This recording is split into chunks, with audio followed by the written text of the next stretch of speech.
O papel estava sobre a mesa há 3 dias. Camila Noronha sabia disso porque ela mesma tinha colocado ali numa manhã de terça-feira, enquanto Renato ainda dormia no quarto que eles compartilharam por 11 anos.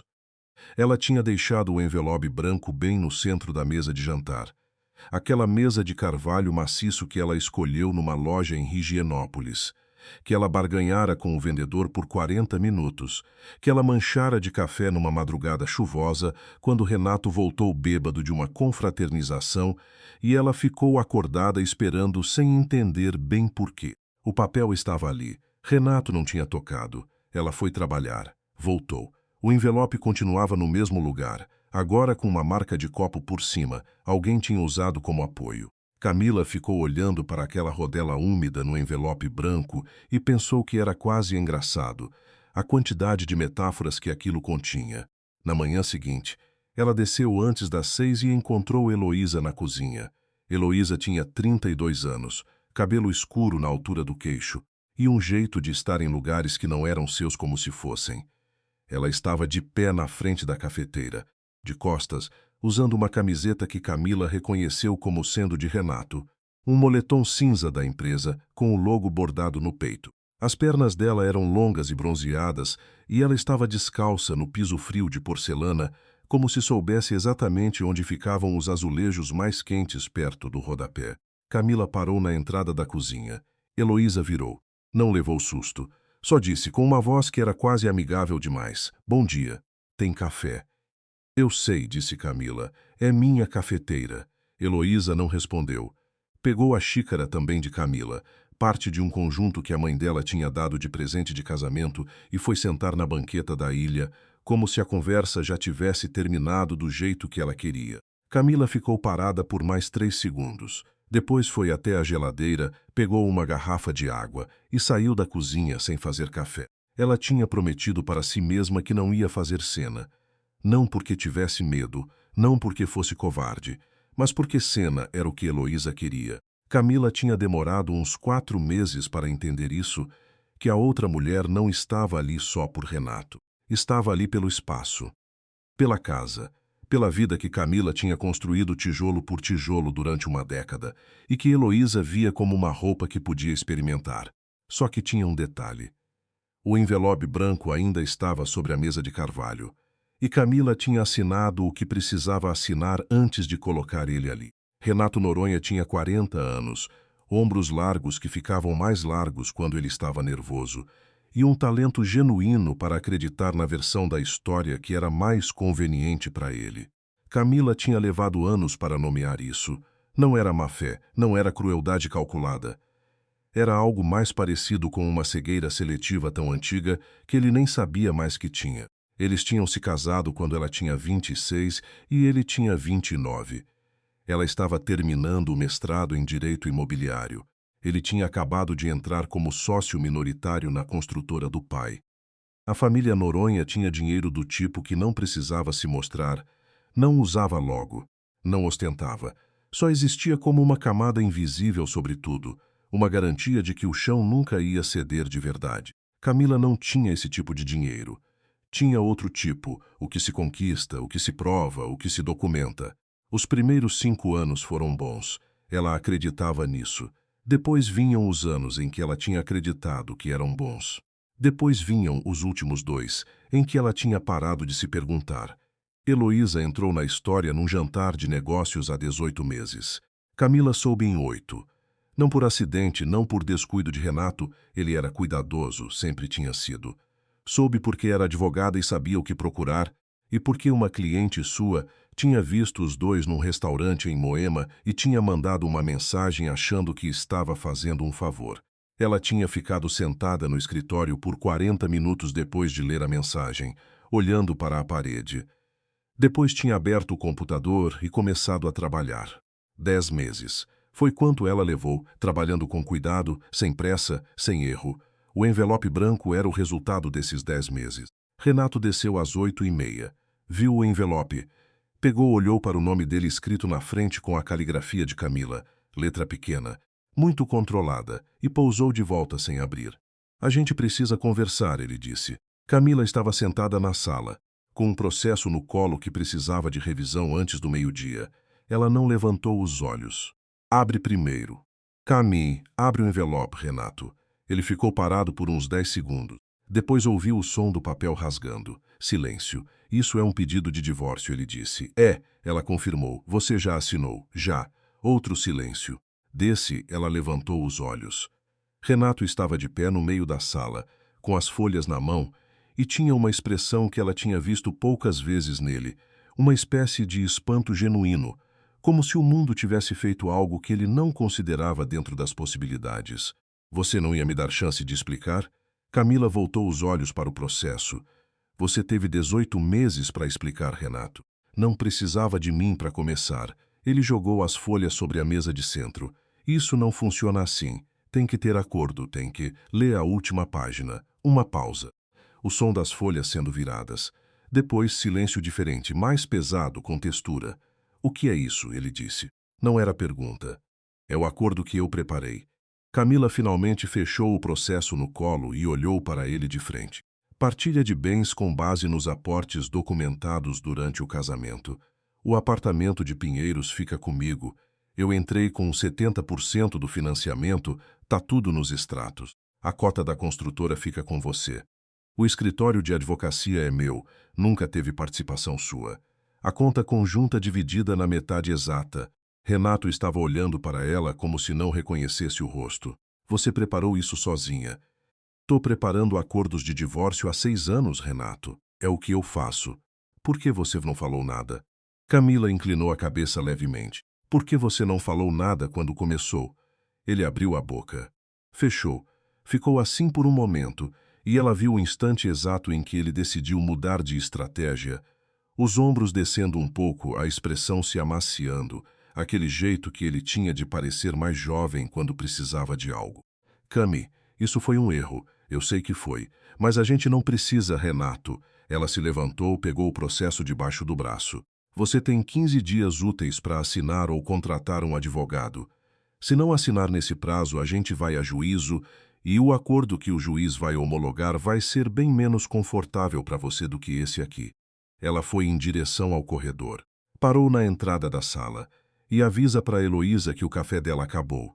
Uma pausa. A cápsula que ela usou era a última da caixa. Heloísa Drummond tinha a inteligência específica de quem aprendeu cedo que beleza abre portas, mas que é a persistência que mantém elas abertas. Ela não era ingênua. Sabia que havia uma esposa. Sabia da casa, dos 11 anos de casamento, das fotos nas paredes que ela tinha começado a notar com atenção crescente nos últimos meses. Uma foto aqui, um quadro ali, uma almofada bordada com as iniciais CN que estava no sofá da sala desde antes de ela existir na vida de Renato. Mas ela também sabia de outras coisas. Sabia que Renato ligava para ela mais do que para Camila. Sabia que ele ria mais com ela. Sabia que quando eles dois ficavam acordados até tarde conversando, ele tinha uma leveza que ela nunca via quando a esposa estava perto. Heloísa tinha aprendido a ler Renato como se lê um mapa, sabia onde ficavam os pontos de pressão, onde ficavam os pontos de conforto, sabia o que ele precisava ouvir quando estava inseguro e o que ele precisava sentir quando estava com medo. Ela tinha construído esse conhecimento durante 18 meses, com cuidado, com paciência, e ela tinha a intenção de usar.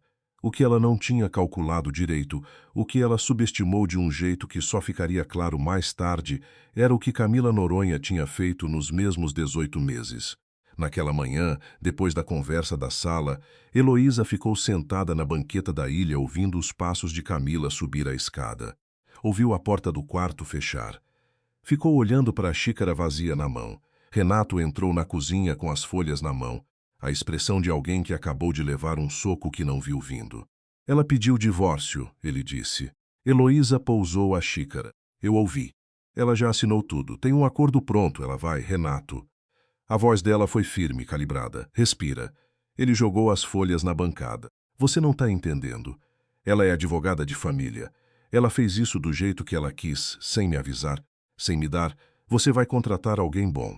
Heloísa desceu da banqueta, foi até ele, colocou as mãos nos ombros. Você tem dinheiro, você tem família, você tem advogados que trabalham para a construtora há 20 anos. Isso não é o fim. Renato olhou para ela. Por um segundo, ela viu nos olhos dele uma coisa que ela não gostava de ver. Uma dúvida, não sobre Camila, mas sobre ela mesma. Uma pergunta que ele ainda não tinha feito em voz alta. Ela apertou os ombros dele antes que a pergunta tomasse forma. A gente vai resolver isso, ela disse, tá? E Renato, que tinha o talento genuíno de acreditar na versão mais conveniente, assentiu. O escritório de Camila ficava no 11º andar de um prédio em Itaim Bibi.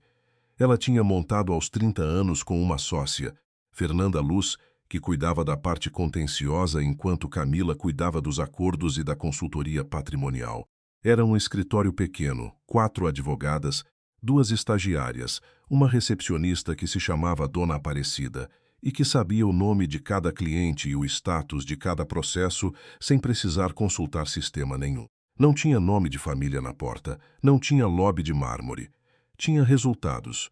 E tinha uma reputação construída num segmento muito específico, mulheres que precisavam separar com inteligência o que era delas. Camila chegou às 10 e foi direto para a sala de Fernanda. Fernanda tinha 2 anos a mais, cabelo vermelho natural que ela nunca tentou disfarçar, e um instinto jurídico que Camila descrevia como sonar. Ela detectava fraqueza num argumento antes de qualquer um articular em voz alta. Como foi? Fernanda perguntou sem levantar os olhos do monitor. Ele leu o acordo. Ficou em choque. Camila sentou na cadeira do outro lado da mesa. A expressão de quem nunca considerou que eu pudesse me mover primeiro. Fernanda finalmente virou a cadeira. Ele vai contratar o Braga. Provavelmente. O Braga vai tentar reclassificar o apartamento como bem comum. Que tente. Camila tirou do bolso um pendrive. Colocou sobre a mesa de Fernanda. Tá tudo aqui. Comprovantes de depósito, histórico do financiamento, extrato mês a mês dos últimos 11 anos mostrando quem pagava o quê. O apartamento foi financiado com a minha renda, o meu FGTS e um aporte da minha mãe que tem documento de doação com data de registro em cartório. Fernanda olhou para o pendrive. Você fez isso durante quanto tempo? 10 meses. E ele não sabia. Não. Fernanda ficou quieta por um momento. Depois virou de volta para o monitor. Você quer que eu entre como advogada da parte? Não. Quero que você revise o acordo e me diz se tem algum furo que eu não vi. Você revisou o seu próprio acordo de divórcio 6 vezes. Fernanda assentiu, como se isso fosse a resposta mais sensata do mundo. Tá bem, deixa comigo até amanhã. Camila se levantou, parou na porta. Fê, tem uma coisa que eu não botei no acordo. Fernanda esperou. O sítio em Itatiba. Camila disse devagar. Tá no nome dos dois. Ele sabe o valor de mercado, mas não sabe o que eu descobri semana passada. O quê? Que o terreno ao lado foi comprado por uma incorporadora para um condomínio de alto padrão. O valor do sítio vai triplicar em 18 meses quando a obra anunciar. Uma pausa. Renato não sabe disso ainda porque a informação veio pelo cartório de registro de imóveis e ele não acompanha esse canal. Fernanda olhou para ela com uma expressão que era meio admiração, meio algo mais cauteloso. Você vai propor o quê? Vou deixar ele ficar com o sítio? Silêncio. No acordo que você preparou. No acordo que eu preparei. Camila. Fernanda inclinou a cabeça. Você tá deixando ele ficar com um bem que vai triplicar de valor. Tô deixando ele achar que ficou com um bem simples. Ela pousou a mão no batente da porta. Já escolhi o que quero do sítio. Não é o terreno. Saiu sem explicar mais. A casa em que Renato e Camila moravam não era tecnicamente deles, era da família Noronha, cedida pela sogra de Camila, Marlene, quando o casal se casou. Marlene Noronha tinha 71 anos, uma coluna vertebral que parecia ter sido moldada em aço, e uma maneira de expressar afeto que consistia principalmente em observar as pessoas em silêncio até elas sentirem o peso do julgamento. Ela não gostava de Heloísa. Camila sabia disso porque Marlene tinha ligado para ela 2 meses atrás, não para contar sobre a amante, porque Marlene achava que esse tipo de assunto era resolvido entre marido e mulher, mas para dizer, com a voz seca de quem não tem tempo para rodeios. Aquela moça foi vista na minha casa na semana passada. Você sabe disso? Sei, Camila tinha respondido. Uma pausa longa. E o que você vai fazer? Já tô fazendo, Marlene. Outra pausa. Você é inteligente demais para essa família. A sogra tinha dito e tinha desligado. Era a maior declaração de afeto que Marlene Noronha tinha feito em 11 anos. Naquela tarde, depois de sair do escritório de Fernanda, Camila foi até o banco.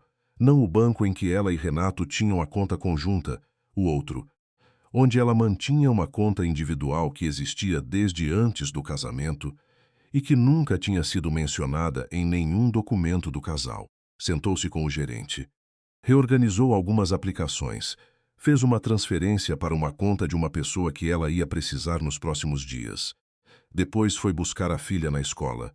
Sofia tinha 8 anos e os olhos de Camila, grandes, escuros, com uma tendência de ficar quietos quando estava processando algo importante. Ela estava sentada no banco de trás do carro, com a mochila no colo, quando perguntou sem preâmbulo: "Mãe, a Heloísa vai morar com a gente?" Camila manteve os olhos na estrada. "Por que você pergunta isso?" "Porque ela estava lá quando eu acordei sábado de manhã. E domingo. E ficou fazendo café na cozinha igual você." Uma pausa. "Ela falou que eu podia chamar ela de Elo." Camila respirou pelo nariz, contou até 3 mentalmente. "Sofia, você não vai precisar chamar ela de nada." "Por quê?" "Porque a gente vai mudar." Sofia ficou quieta por um momento. "Mudar para onde?" "Pro apartamento de Pinheiros. Você lembra aquele que a gente foi ver no ano passado, que tinha a varanda com o jardim, o que tem a goiabeira?" "Esse." Sofia olhou pela janela. Ficou assim por uns 2 quarteirões. Depois: "A goiabeira ainda tá lá?" "Tá. Então tá bom." Camila olhou pelo retrovisor para a filha. Sofia já tinha voltado a olhar pela janela, a mochila ainda no colo, os pés balançando sem tocar o chão do carro. Tinha momentos em que Camila não sabia se tinha feito tudo certo. Mas tinha momentos em que a filha simplificava o mundo de um jeito que parecia uma instrução direta. A goiabeira ainda estava lá, então estava bom. Renato contratou o Braga. Iago Braga tinha 53 anos, terno cinza, e uma reputação construída em décadas de acordos de divórcio, em que a parte com mais dinheiro saía com mais do que merecia. Ele era bom porque era paciente, porque sabia que processos cansam as pessoas e que pessoas cansadas aceitam menos do que tinham direito. Ele ligou para Camila na quinta-feira. "Doutora Noronha, vou ser direto, voz de quem era direto como estratégia, não como hábito. O acordo que você preparou tem alguns pontos que meu cliente considera desequilibrados." "Quais especificamente?" "O apartamento de Pinheiros. Meu cliente tem documentação que sugere participação indireta no financiamento através do bônus anual que ele depositava na conta conjunta." Camila estava na cozinha do apartamento de Pinheiros. Ela tinha se mudado na segunda-feira, antes mesmo de Renato assinar qualquer coisa, porque o imóvel era dela e não havia nada que impedisse. O bônus anual dele era depositado em março. O financiamento era debitado todo dia 15 de cada mês. Se o Dr. Braga checar os extratos que eu anexei ao acordo, vai ver que os valores nunca coincidiram. O bônus ia para a reserva de emergência deles, não para o financiamento. Uma pausa. "Ainda assim, há uma convivência de 11 anos que Dr. Braga." Camila pousou a xícara de café. "Meu acordo é justo. Não é generoso com meu cliente, que sou eu, e não é punitivo com o seu. Eu poderia ter pedido pensão alimentícia para mim, tenho direito, considerando que abri mão de oportunidades de carreira durante os primeiros anos do casamento para acompanhar a agenda da família Noronha. Não pedi. Poderia ter pedido metade da cota da construtora. Temos documentos que mostram decisões estratégicas em que eu participei. Não pedi. O que pedi é matematicamente demonstrável. Silêncio calculado do outro lado. Seu cliente tem 15 dias úteis, o prazo corre."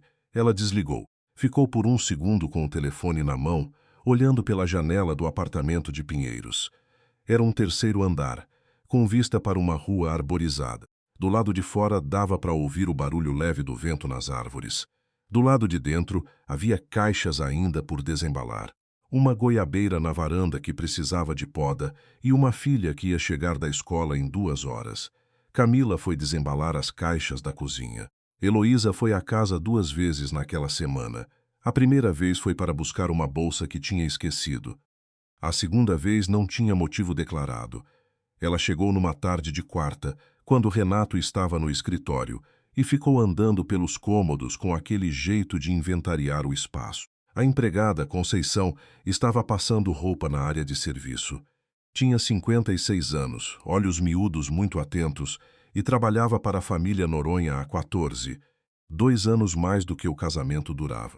A dona Camila saiu faz 3 dias, Conceição disse, sem que ninguém tivesse perguntado nada. Heloísa virou. Eu sei. Levou a Sofia também. Uma pausa. E as plantas da varanda? Todas. Heloísa olhou para a varanda. Estava vazia de fato, só os vasos de cerâmica que Camila deixara para trás, sem nada dentro. Conceição. A voz de Heloísa tinha um calor que era quase convincente. A gente vai precisar se acostumar, né? As coisas vão mudar aqui em casa. Conceição dobrou uma camisa com muita atenção. Vai, você vai ver que vai ser bom. Minha mãe dizia que galinha que entra em terreiro alheio volta diferente. Conceição disse, com a voz de quem está lendo receita. Dobrou a camisa, pegou outra. Era por causa das outras galinhas. Mas eu sempre achei que tinha outras explicações possíveis. Heloísa ficou olhando para ela por um longo segundo. Conceição passou a ferro a gola da segunda camisa sem erguer os olhos. O advogado de Camila, formalmente, já que ela estava sendo representada por uma colega de confiança, era uma mulher chamada Patrícia Vaz, especialista em partilha patrimonial complexa. Patrícia era conhecida por uma coisa específica. Ela não perdia tempo com batalhas que não precisavam ser travadas. Na sexta-feira, Patrícia ligou para Camila. O Braga mandou uma contraproposta. Quanto ele quer do apartamento? Não é o apartamento. Ele abandonou essa linha. Uma pausa. Ele quer o sítio de Itatiba. Camila ficou quieta. Camila, tô aqui. Ela se levantou, foi até a janela. O que ele propõe em troca? Nada. Ele propõe que o apartamento fica com você integralmente, sem discussão, em troca do sítio inteiro. Que conveniente. Você quer que eu recuse? Camila ficou olhando para a rua lá embaixo. Uma criança andava de bicicleta na calçada, com um adulto correndo ao lado segurando o bagageiro. Aceita, ela disse. Patrícia ficou quieta por um segundo. Você tem certeza? O sítio está no acordo como divisão na metade. Eu sei o que está no acordo. Aceita. Camila, você sabe alguma coisa que eu não sei? Algumas coisas. Uma pausa. Mas o que você precisa saber é que esse acordo é bom para mim do jeito que está, e fica melhor ainda se o sítio for inteiramente dele. Silêncio. Você fez isso de propósito, Patrícia disse. Você colocou o sítio no acordo sabendo que ele ia querer. Eu preparei um acordo justo, Camila disse. O que cada um faz com a parte que fica é responsabilidade de cada um. Patrícia ficou quieta por mais um segundo. Depois disse, com uma voz que tinha uma camada fina de admiração embaixo do profissionalismo. Vou confirmar a aceitação. Renato assinou o acordo na segunda-feira seguinte. Camila não estava presente, não havia necessidade. Patrícia levou, testemunhou, voltou com o papel assinado e digitalizado. Naquela noite, Camila estava sentada na varanda do apartamento de Pinheiros, com Sofia do lado dela, as duas olhando para a rua enquanto o sol descia. A goiabeira ao lado delas tinha 2 galhos que precisavam de poda e uma fruta pequena, ainda verde, que Sofia tinha descoberto com exclamação naquela tarde. Quanto tempo até ela ficar pronta? Sofia perguntou, olhando para a frutinha. Umas 3 semanas. Talvez um mês. E vai ter mais depois? Vai ter todo ano. Sofia processou isso com a seriedade de quem está fazendo um cálculo importante. Então a gente vai ter goiaba todo ano? Todo ano. A menina assentiu, satisfeita. Ficou em silêncio por um momento. Depois, pai vai morar com a Helo? Camila olhou para a filha. Provavelmente. Na nossa casa antiga, por enquanto. Sofia olhou para a goiabeira. A casa antiga não tinha goiabeira. Não tinha. Mais um silêncio. Então eu prefiro aqui. Camila ficou olhando para o perfil da filha, o nariz dela, a curva do queixo, os olhos grandes e sérios que eram seus. Teve um desses momentos em que o amor por alguém é tão específico e tão físico que parece impossível que caiba dentro de um peito humano. Ela pousou a mão no joelho de Sofia. A menina cobriu a mão da mãe com a dela, sem parar de olhar para a goiabeira. 3 semanas depois da assinatura, a incorporadora Vitale anunciou o projeto do condomínio residencial de alto padrão em Itatiba. A notícia saiu num portal de negócios imobiliários na terça-feira. Camila leu no celular enquanto tomava café às 6h40 da manhã, sentada na mesma cadeira de sempre, olhando pela mesma janela. O terreno contíguo ao sítio de Itatiba foi citado especificamente como âncora do projeto. Analistas do setor estimavam valorização de 270% para propriedades adjacentes em um horizonte de 24 meses. Camila fechou o portal, abriu o e-mail. Tinha uma mensagem de Renato, enviada às 5h42 da manhã. Você sabia? Ela não respondeu, mas havia uma segunda mensagem, essa enviada às 5h58 com apenas uma linha. Você é uma filha da puta, Camila. Ela também não respondeu a essa.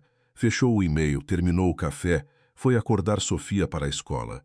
O que Renato não sabia, o que ninguém sabia exceto Fernanda e Patrícia, era que a valorização do sítio não era a peça principal do que Camila tinha montado durante 10 meses.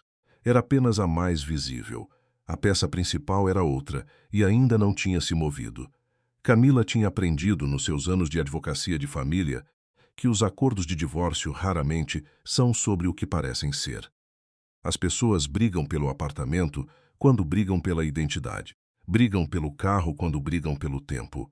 Brigam pelo sítio quando brigam pelo controle. Renato tinha querido o sítio porque Heloísa tinha querido o sítio. Ela tinha ouvido eles conversando, não bisbilhotando, não de propósito.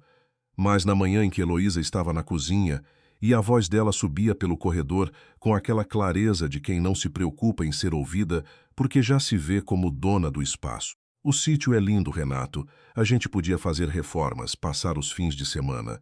E tinha sido esse detalhe, não a informação sobre o terreno, não os cálculos de valorização, que tinha dado a Camila a certeza de que Renato ia pedir o sítio inteiro, porque Heloísa queria. E Renato, naquele estágio específico de uma certa espécie de relacionamento, fazia o que Heloísa queria porque era mais fácil do que examinar por quê. Camila tinha visto esse padrão umas 20 vezes nas clientes que atendeu ao longo dos anos. Tinha aprendido a reconhecê-lo pelo cheiro. Só que desta vez era ela no centro e ela tinha usado exatamente esse padrão como ferramenta. A peça que ainda não tinha se movido era a seguinte. 2 anos antes de tudo isso começar, Renato tinha feito um movimento na construtora. Não um movimento errado, era experiente demais para isso. Mas um movimento apressado, motivado por uma pressão do pai que tinha pressa em sair da operação e que tinha resultado numa estrutura societária que deixava uma janela pequena, quase invisível, aberta. Camila tinha descoberto essa janela 6 meses atrás, revisando documentos de um cliente completamente diferente cujo caso tinha semelhanças estruturais. Ela não tinha feito nada com essa janela ainda. A questão era o que fazer com ela e quando. Ela tinha passado 3 meses pensando nisso. Não porque quisesse usar como arma, ela tinha princípios sobre isso, linhas que não cruzava mesmo quando podia. Mas porque havia uma diferença entre cruzar uma linha e simplesmente não ignorar uma irregularidade que existia independente dela. A janela não era dela, era uma questão de governança societária que envolvia outras pessoas além de Renato, e havia alguém que precisava saber disso. Na quarta-feira daquela semana, Camila marcou uma reunião, não com Renato, não com o advogado Braga, com Marlene Noronha, Soto 6. 018 Tiep. Fã 2 Marlene Noronha morava num sobrado em Perdizes que tinha pertencido ao marido dela antes de pertencer a ela, e que agora pertencia a ela de um jeito que transcendia a escritura, estava nos móveis, na disposição das plantas no jardim, no cheiro específico de madeira velha e café coado no coador de pano que ela se recusava a trocar por cápsula. Tinha uma sala de visitas que Camila conhecia bem. Sofá de veludo verde musgo, estante com livros que eram lidos de verdade, lombadas gastas, marcadores de página feitos de papel dobrado, e uma janela que dava para o jardim onde um ipê amarelo estava em plena floração naquela manhã. Marlene não ofereceu café.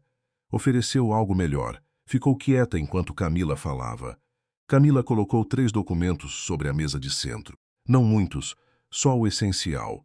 Tinha aprendido que Marlene Noronha era o tipo de pessoa que desconsiderava argumento quando havia excesso de papel. Papel demais parecia desespero. Papel certo parecia domínio. Isso aqui, Camila disse, indicando o primeiro documento, é a ata da Assembleia Societária de 2 anos atrás, a que o seu marido presidiu 3 meses antes de falecer. Marlene olhou para o papel sem tocá-lo. Nessa Assembleia, Foi aprovada uma mudança na estrutura de cotas que transferiu participação do seu Antônio para o Renato de um jeito que contornou o estatuto social original. Camila falou devagar, sem pressa, do mesmo jeito que falava com clientes que precisavam entender algo complexo sem se sentir diminuídas. Não foi ilegal, tecnicamente, mas criou uma inconsistência com o acordo de sócios de 10 anos antes, que previa direito de preferência dos herdeiros em qualquer reorganização societária. Marlene ficou quieta por um momento. Você está dizendo que Renato fez alguma coisa errada? Não. Camila foi direta. Renato foi apressado. Seu marido também estava apressado. Ele queria regularizar a situação antes de morrer, o que é compreensível. O problema é que a pressa criou uma brecha, e essa brecha existe independente de mim, independente do divórcio, independente de qualquer coisa. Que tipo de brecha? Do tipo que um sócio minoritário motivado poderia usar para questionar a distribuição de resultados dos últimos 2 anos. Pausa. Marcos Vieira tem 22% da construtora, Marlene. E tem um advogado que adora esse tipo de coisa. Marlene Vieira, nascida Noronha, conhecia Marcos Vieira há 40 anos. Sabia exatamente do que tipo de coisa o advogado dele gostava. Ela olhou para Camila de um jeito que não era exatamente surpresa. Era mais o olhar de quem está recalibrando uma avaliação que já era alta. Por que você está me contando isso? Porque você é a maior acionista individual da construtora desde que seu marido faleceu. E porque se Marcos Vieira acionar isso antes que vocês regularizem a estrutura, vai ser muito mais caro e muito mais feio do que se vocês mesmos ajustarem agora. Você poderia ter levado isso para o Renato. Poderia. Camila encontrou os olhos da sogra. Mas o Renato me mandou um e-mail às 5 da manhã me xingando. E o Renato vai contratar o Braga de novo. Vai ficar na defensiva. Vai levar 6 meses para consultar alguém que entenda do assunto. E aí o Marcos Vieira vai ter descoberto sozinho nesse meio tempo. Marlene ficou olhando para o IP lá fora. O amarelo das flores era quase agressivo naquela manhã.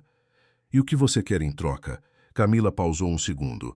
Nada, Camila. Nada que se negocie. Uma pausa. Só quero que a Sofia continue tendo acesso à avó. Renato vai ficar com guarda compartilhada. Vai ver a filha toda semana. Mas você é diferente. Você é a avó. E eu não quero que o divórcio sirva de pretexto para Sofia perder você. Marlene virou o rosto do IP para Camila. Era difícil ler a expressão de Marlene Noronha. Camila tinha levado anos para aprender que o que parecia frieza era na verdade uma forma de atenção muito intensa. Ela só mostrava o que pensava quando tinha certeza do que pensava, e essa certeza costumava demorar. Ela vai continuar tendo acesso à avó, Marlene disse, com a voz seca que era a versão dela de emoção. Isso não estava em discussão. Bom, uma pausa. Vou ligar para o nosso jurídico hoje. Marlene pegou os 3 documentos, dobrou com cuidado e guardou no bolso do casaco de lã que usava mesmo no calor de São Paulo. Você manda o resto por e-mail? Já mandei. Chegou às 6 da manhã. Marlene fez um som que era quase uma risada. Quase. Você trabalhou a noite toda. Trabalhei a semana toda. Sua mãe sabe que você é assim? Minha mãe me ensinou a ser assim. Camila se levantou. Obrigada pelo tempo, Marlene. A sogra, ex-sogra tecnicamente, embora o papel ainda não tivesse chegado no cartório, não se levantou para despedir. Mas quando Camila estava quase na porta da sala, ela disse: aquela moça. Camila parou. Ela foi aqui 2 vezes pedir indicação de decorador. Uma pausa curta. Disse que ia reformar a casa. Camila virou levemente a cabeça. A casa é da família Noronha. É. A voz de Marlene tinha uma secura específica. E vai continuar sendo. Heloísa não sabia da reunião com Marlene. Não sabia de vários outros movimentos que Camila tinha feito nas últimas semanas, porque Camila operava com uma disciplina de informação que ela tinha desenvolvido ao longo de anos de advocacia. Você só compartilha o que a outra parte precisa saber para fazer o que você quer que ela faça. O que Heloísa sabia era o seguinte: o divórcio estava assinado, Renato era dela, a casa estava disponível, e o sítio de Itatiba valia 3 vezes mais do que eles tinham calculado. Esse último ponto tinha chegado como surpresa, sim. Mas Heloísa era boa em transformar surpresas em vantagens. Era uma habilidade que ela tinha cultivado desde cedo, por necessidade. Ela tinha crescido em Bauru. filha de um contador que nunca conseguiu virar sócio e de uma professora que nunca perdeu a elegância mesmo quando o dinheiro apertou. Heloísa tinha aprendido duas coisas fundamentais dessas origens: que aparência e realidade raramente coincidiam, e que o espaço entre as duas era onde as oportunidades viviam. Ela tinha ido para São Paulo aos 22, com um diploma de administração e uma determinação que ela descrevia para si mesma como pragmatismo, porque a palavra alternativa era mais desconfortável. Tinha trabalhado em 3 empresas antes de entrar como gerente de projetos na construtora Noronha há 2 anos e meio, onde tinha conhecido Renato. Ela não tinha planejado, ou tinha planejado tão sutilmente que a diferença era irrelevante. O que ela tinha feito, com consciência e intenção, era reconhecer uma oportunidade e não se afastar dela. Renato era atraente, era poderoso no contexto específico em que ela vivia. E isso era o ponto. Era o tipo de homem que precisava ser o mais inteligente da sala para se sentir seguro, o que significava que qualquer mulher que permitisse isso tinha uma influência desproporcional sobre ele. Heloísa permitia. Não de um jeito servil, de um jeito estratégico. Ela tinha opiniões, firmeza, mas as exercia nos lugares certos, nos momentos certos, de formas que faziam Renato sentir que estava chegando às conclusões sozinho. Era um trabalho. Ela não tinha ilusões sobre isso, mas era um trabalho que ela fazia bem e que tinha resultados concretos.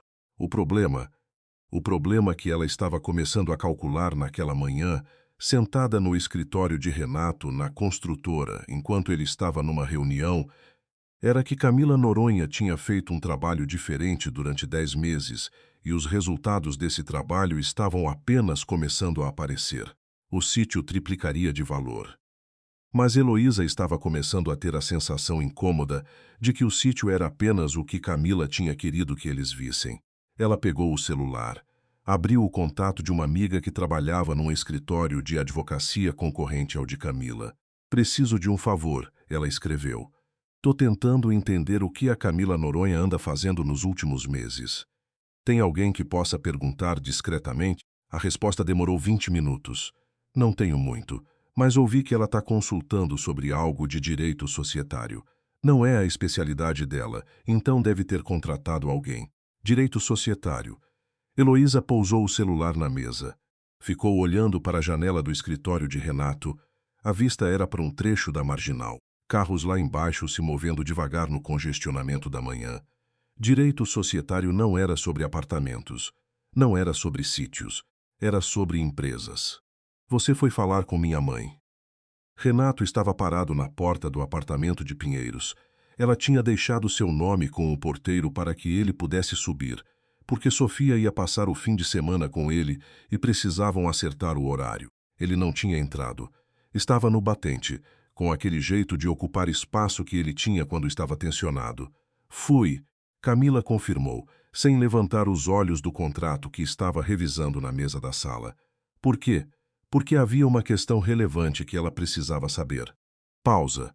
"E porque ela é a avó da Sofia, e eu queria garantir que o divórcio não servisse de desculpa para afastar elas duas." Renato entrou um passo. "Você falou sobre a construtora. Falei sobre uma irregularidade que existe independente de você e de mim, que ela tem direito de saber como acionista majoritária." Camila virou uma página. "Pode agradecer depois, antes que o Marcos Vieira descubra sozinho." Camila. A voz dele tinha um tom que ela reconhecia, não raiva exatamente, mas aquela tensão específica de quando o mundo estava se comportando de um jeito que ele não tinha autorizado. "O que você está tentando fazer?" Ela largou a caneta e olhou para ele. Era a primeira vez que eles se viam pessoalmente desde o dia em que ela tinha entregado o envelope. Renato estava bem. Estava sempre bem. Era o tipo de pessoa que não perdia peso nem dormia mal, que atravessava crises com aquela solidez física de quem o corpo simplesmente não processa angústia. Os ombros largos, a mandíbula, os olhos castanhos que tinham sido o primeiro detalhe que ela tinha notado quando se conheceram, anos atrás, num evento de formatura que nenhum dos dois queria estar. Ela tinha amado esse homem. Isso era verdade. Não um fato conveniente, não uma narrativa útil, era verdade simples, do tipo que não precisava de qualificação. E era também verdade simples que o amor não era suficiente para segurar o que eles tinham virado. Não tô tentando fazer nada, ela disse. Já fiz. Renato ficou olhando para ela. Sofia fica pronta às 6. Ela quer levar a boneca de pano, a mochila azul, e me pediu para avisar que ela quer comer pizza no sábado. Uma pausa. Não a do delivery. A pizzaria em que ela gosta, a da Consolação. Uma longa pausa. Tá bem, ele disse, com uma voz que tinha baixado de tom. Da Consolação. Obrigada. Ele ficou mais um segundo parado ali, como se houvesse algo mais que ele quisesse dizer, uma frase que ainda estava procurando a forma. Depois virou e foi embora. Camila olhou para a porta fechada por um momento. Depois voltou para o contrato.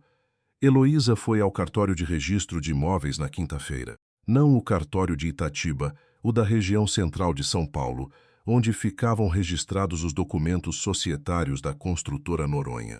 Ela tinha um contato lá, um escrevente que às vezes prestava pequenos serviços de consulta informal, do tipo que não aparecia em nenhum log.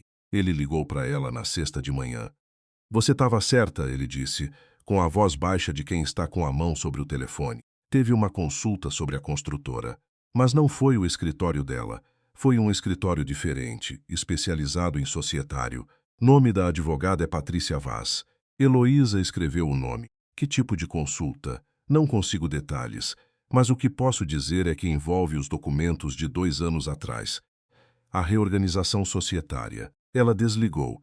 Ficou parada no meio da sala da casa, a casa que ela estava começando a reorganizar mentalmente. Que cômodo precisava de repintura, que móvel precisava ser trocado, que luz funcionava mal, e processou o que acabara de ouvir. Camila tinha contratado uma especialista em direito societário para olhar para a construtora Noronha. Depois Camila tinha ido falar com Marlene. Depois Renato tinha ido nervoso e com cara de quem levou susto a apartamento de Pinheiros. A sequência era clara. O que não era claro era a intenção. Heloísa tinha a intuição, não prova, intuição de que Camila não estava usando a construtora como alavanca de negociação. O acordo já estava assinado. Não havia mais nada a negociar. O que Camila tinha feito era alertar Marlene para um problema real, usando um canal que garantia que o problema fosse tratado do jeito certo, pela acionista majoritária, com o jurídico da própria empresa. Era uma jogada que não beneficiava Camila diretamente. Era uma jogada que protegia a empresa da família, que protegia a herança de Sofia, que protegia a posição de Marlene. E era uma jogada que deixava Heloísa completamente de fora do processo. Esse era o detalhe que Heloísa ficou ruminando naquela tarde, sozinha na sala, que ainda cheirava as escolhas de decoração de outra mulher. Camila tinha feito uma série de movimentos nos últimos meses, e nenhum deles tinha Heloísa como alvo, o que era, de certo modo, mais desconcertante do que ser atacada. Renato descobriu a extensão da questão societária na semana seguinte, quando o jurídico da empresa apresentou um relatório de 18 páginas para ele e para Marlene. Eles estavam sentados na sala de reunião da construtora, a mesma sala onde Renato tinha presidido assembleias, fechado contratos, construído a reputação que levou décadas para se solidificar. A sala tinha uma parede inteira de vidro com vista para o parque, e Renato ficava olhando para o parque enquanto o advogado jurídico explicava o que precisava ser regularizado e quanto ia custar. Não era pouco. Marlene ficou ouvindo sem expressão. Quando o advogado terminou, ela fez 3 perguntas precisas sobre o prazo, o custo e a exposição legal. Depois agradeceu e dispensou. Ficaram sozinhos na sala. Ela te avisou antes de vir falar comigo? Renato perguntou. Não. E você não achou estranho ela vir te avisar sobre um problema da empresa depois de pedir divórcio? Marlene olhou para o filho com aquela paciência seca que era a versão dela de amor incondicional. Renato, ela não está me fazendo um favor. Ela está protegendo o patrimônio da neta. Uma pausa. E provavelmente Marlene continuou. Está garantindo que quando a Sofia tiver 18 anos e puder reivindicar a herança do avô, haja herança para reivindicar. Renato ficou olhando para o parque. Você deveria ligar para ela, a mãe disse. Já fui lá pessoalmente. Ligar, não para brigar, não para pedir explicação. Uma pausa. Para agradecer. Renato não disse nada. Ela podia ter deixado quieto, Marlene disse, com a voz mais baixa. Marcos Vieira ia descobrir em 6 meses, talvez menos. E aí sim ia ser problema. Eu sei, então você sabe o que ela fez. Ele ficou em silêncio por um longo momento. O parque lá fora tinha crianças correndo no gramado. Ao longe, pontinhos coloridos se movendo sem pressa. Ela sempre foi assim. Ele disse, com uma voz que tinha uma textura diferente, não raiva, não ressentimento. Algo mais antigo, mais complicado. 3 passos à frente, pensando em coisa que eu ainda não vi. Marlene não respondeu, mas não discordou. Camila estava numa audiência quando o telefone vibrou. Era Renato. Ela silenciou e guardou no bolso. 2 dias depois, quando a audiência acabou e ela tinha espaço para respirar, ela ouviu a mensagem que ele tinha deixado. Camila, soube pelo jurídico o tamanho do problema que você encontrou. Minha mãe me explicou o que você fez. Uma pausa no áudio, o tipo de pausa em que alguém está escolhendo as palavras com mais cuidado do que o habitual. Obrigado. Não precisava. Eu sei que não precisava. Ela ficou ouvindo a mensagem 2 vezes. Não porque precisasse reouvir, mas porque havia algo na voz de Renato que ela não tinha ouvido em muito tempo. Talvez nunca, pelo menos não dessa forma. Uma honestidade sem estratégia, sem objetivo, sem a camada de autopreservação que ele normalmente carregava. Ela não ligou de volta, mas mandou uma mensagem curta. A Sofia herdeira. Era o certo a fazer. Ele respondeu em 3 minutos. Era. Você é. Ela pôs o celular na bolsa e foi pegar um café. Heloísa viu a mensagem por cima do ombro de Renato. Não de propósito, ele estava com o celular na mão, ela estava passando atrás do sofá, e a fonte era grande o suficiente para ler sem querer. Só as últimas palavras. Você é. O que foi? Ela perguntou. Renato virou o celular para baixo. Nada. Coisa de trabalho. Ela foi até a cozinha. Abriu a geladeira. Ficou olhando para dentro sem ver nada. Depois fechou. Você é. 2 palavras, que podiam significar muita coisa, que provavelmente significavam a resposta a algo que ela não tinha visto. Heloísa voltou para a sala. Sentou-se do lado de Renato no sofá. Ele tinha pousado o celular na mesa de centro, tela para baixo. Ela fez o que sempre fazia quando precisava calibrar o espaço entre eles. Encostou o ombro nele, levemente, e esperou. Ele não se aproximou, não se afastou. Ficou com os olhos na televisão que estava ligada sem som. Havia algo mudado nos últimos dias. Ela sentia, não uma ruptura, não uma distância óbvia, mas uma subtração.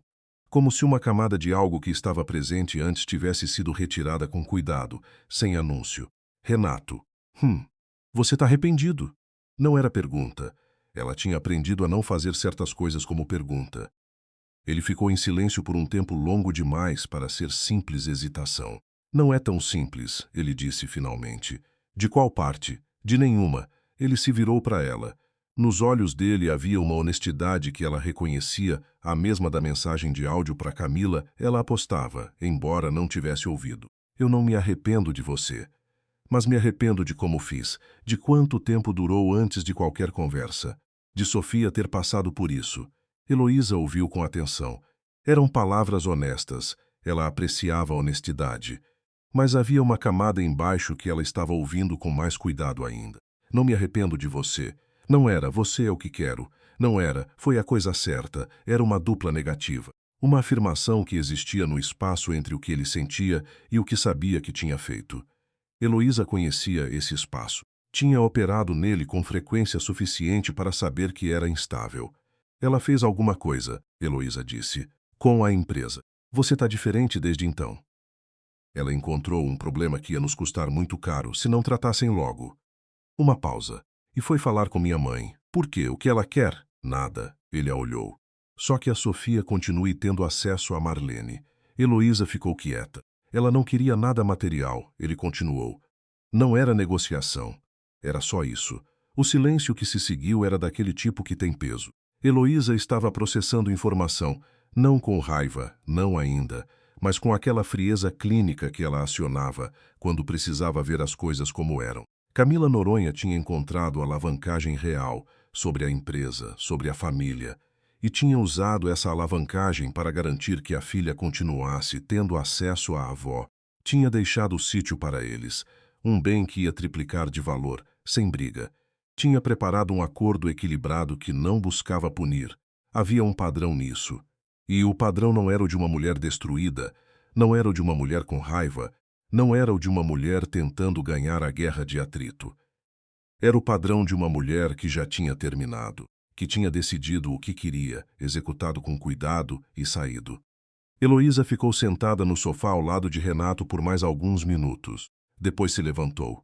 "Vou dormir", ela disse. "Você vem em pouco tempo." Ela foi para o quarto, deitou, ficou olhando para o teto no escuro. Pela primeira vez desde que tinha começado tudo aquilo, ela não tinha certeza do terreno em que estava pisando.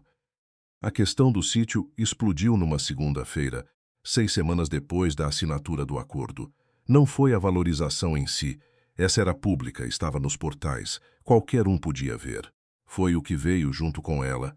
Um jornalista de um site especializado em mercado imobiliário que estava fazendo uma reportagem sobre o impacto do novo condomínio nas propriedades adjacentes e que tinha ligado para Renato Noronha, como novo proprietário do sítio registrado, para comentário. Renato não tinha dado comentário, mas a ligação tinha chegado no escritório, passando pela recepção, e a recepcionista, que era nova e que não sabia dos detalhes do divórcio, tinha anotado o nome do jornalista e do veículo num papel e deixado na mesa de Heloísa, que era quem gerenciava as comunicações externas da construtora. Heloísa leu o papel, leu 2 vezes. Depois foi ao banheiro, trancou a porta, ficou parada na frente do espelho por 2 minutos. O jornalista estava perguntando sobre o sítio, sobre Renato como proprietário. O que significava que a história ia sair de qualquer forma, mencionando o nome dele, o bem, a valorização. O que também significava que qualquer pessoa que lesse ia saber que o sítio era de Renato. E qualquer pessoa que conhecesse os dois ia lembrar do divórcio. E qualquer pessoa que fizesse as contas ia perceber que Camila tinha ficado com o apartamento. O bem que não estava se valorizando 300%. A narrativa natural da história era a seguinte: ex-marido levou o negócio, ex-esposa levou o apartamento. Só que Heloísa estava começando a entender que narrativa natural não era o que estava acontecendo ali. Ela voltou à mesa, pegou o celular, procurou o nome de Patrícia Vaz no Google. A advogada tinha um perfil no site do escritório. Especialidades: partilha patrimonial, direito societário, planejamento sucessório. Planejamento sucessório. Heloísa ficou olhando para essas 2 palavras por um longo momento. Depois procurou outra coisa. Procurou a estrutura societária da construtora Noronha, que era pública, que estava nos documentos registrados, e encontrou o que Camila certamente já tinha encontrado meses antes, que as cotas que passariam para Sofia, como filha de Renato e herdeira direta, eram cotas que dependiam da regularização que Camila tinha alertado Marlene para fazer. Se a irregularidade não fosse corrigida, se Camila tivesse ficado quieta, deixado Marcos Vieira descobrir, deixado o processo se complicar, a herança de Sofia poderia ter sido contestada. Não destruída, provavelmente, mas emaranhada, reduzida, comprometida por anos de processo. Camila tinha usado o conhecimento jurídico para proteger a herança da filha. E tinha feito isso sem pedir nada, sem negociar, sem colocar isso no acordo. Tinha simplesmente feito e ido embora. Heloísa pousou o celular na mesa com uma precisão que não era calma. Era o oposto de calma. Era a contenção absoluta de alguém que está sentindo uma coisa que não quer deixar aparecer na superfície. Porque o que ela estava sentindo era uma combinação de admiração e algo mais próximo do medo. Não medo de Camila, mas medo do que Camila representava. Uma mulher que tinha tido 11 anos com Renato, uma filha, uma vida inteira construída nessa casa, nessa família, e que tinha saído com tanta precisão, tanta dignidade, tanta competência, que ficava impossível não comparar. E a comparação era incômoda. Renato voltou tarde naquela noite. Heloísa estava acordada, sentada na cama com o notebook no colo, quando ele entrou no quarto. Ele se sentou na beira da cama, tirou o sapato. Ficou assim por um momento. "O jornalista vai fazer a matéria", ele disse. "Vai mencionar o sítio." "Eu sei. Vi o recado. Camila vai aparecer na matéria também, provavelmente, como ex-proprietária. Provavelmente." Renato ficou em silêncio. "Depois você entendeu o que ela fez, né?" Heloísa fechou o notebook. Olhou para ele.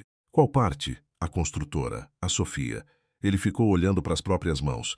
Ela passou 10 meses preparando o divórcio, não só o acordo, não só os documentos. Ela organizou tudo, o apartamento, a herança da Sofia, a irregularidade societária, antes de me entregar o envelope. Heloísa não disse nada. Eu fiquei 10 meses sem saber. Ele virou para ela. Não era acusação, era algo mais difícil. Era uma espécie de reconhecimento que estava custando caro. E ela ficou 10 meses na mesma casa, dividindo o café da manhã, levando a Sofia na escola, indo trabalhar e fazendo tudo isso ao mesmo tempo. Heloísa ficou olhando para ele. Por que você está me contando isso? Ela perguntou, com uma voz muito quieta. Renato abriu a boca. Fechou. Olhou para ela de um jeito que ela conhecia. Era o olhar de alguém que está prestes a dizer uma coisa difícil de um jeito que vai doer de qualquer forma, e que sabe disso. Porque eu acho que você precisa entender, ele disse. Com quem você está se comparando? O silêncio que se seguiu teve uma qualidade diferente de todos os silêncios anteriores naquele quarto. Não estou me comparando com ninguém, Heloísa disse. Elo, a voz dele era gentil, e gentileza às vezes é mais cortante do que raiva. Eu te vejo pensando. Você ficou diferente nas últimas semanas. Eu conheço você o suficiente para saber quando você está recalculando alguma coisa. Ela ficou quieta por um momento. Depois disse, com uma honestidade que custou algo, ela é mais boa nisso do que eu pensei. Ela é boa em tudo que ela decide fazer. Renato pousou a mão no joelho dela, brevemente, sem romance. E eu não soube valorizar isso quando tinha. Heloísa olhou para a mão dele. E agora? Agora é tarde. Eu sei. Uma pausa. Eu estou perguntando sobre nós. Ele tirou a mão. Ficou em silêncio. E foi exatamente o tipo de silêncio que ela havia aprendido a temer. Não o silêncio de alguém que está pensando em como dizer. O silêncio de alguém que já sabe o que vai dizer e está só reunindo coragem. Ela não dormiu naquela noite. Não porque Renato tivesse dito algo conclusivo. Não tinha. A conversa tinha terminado sem nenhuma frase dramática, apenas com ele indo dormir e ela ficando acordada com o notebook fechado no colo no escuro. Mas porque ela estava fazendo uma coisa que raramente fazia. Estava sendo honesta consigo mesma sobre os termos de uma situação. Heloísa tinha investido 18 meses nessa direção. Tinha calculado, tinha trabalhado, tinha construído uma posição. Tinha acreditado, ou se convencido a acreditar, que às vezes era a mesma coisa, que Renato estava avançando com ela porque queria, porque havia escolha ali. E havia escolha, mas escolha é uma coisa que existe no momento, e os momentos mudam. O que ela estava vendo agora era um homem que estava reaprendendo o que tinha tido. Não um homem arrependido no sentido de querer voltar.